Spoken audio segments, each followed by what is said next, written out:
जय श्री श्याम। आज हम सुनेंगे धनतेरस से जुड़ी एक पौराणिक कथा।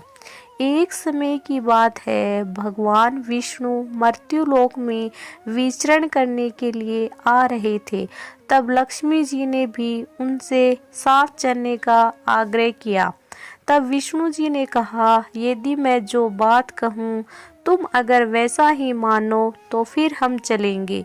तब लक्ष्मी जी उनकी बात मान गई और भगवान विष्णु के साथ भूमंडल पर आ गई। कुछ देर बाद एक जगह पर पहुंचकर भगवान विष्णु ने लक्ष्मी जी से कहा कि जब तक मैं न आऊं तुम यहाँ ठहरो।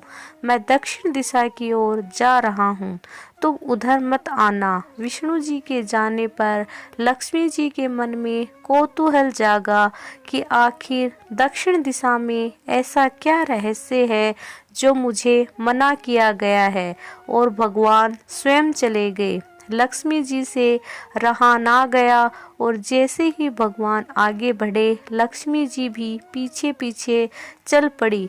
कुछ ही आगे जाने पर उन्हें सरसों का एक खेत दिखाई दिया जिसमें खूब फूल लगे हुए थे।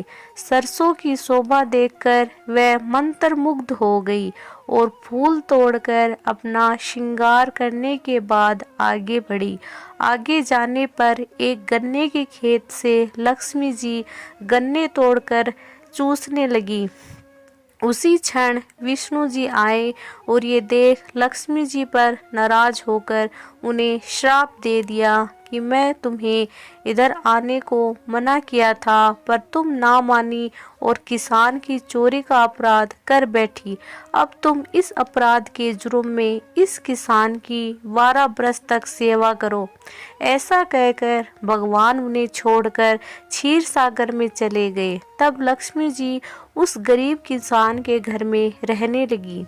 एक दिन लक्ष्मी जी ने उस किसान की पत्नी से कहा कि तुम स्नान करके पहले मेरी बनाई गई इस देवी लक्ष्मी का पूजन करो, फिर रसोई बनाना, तब तुम जो मांगोगी मिलेगा।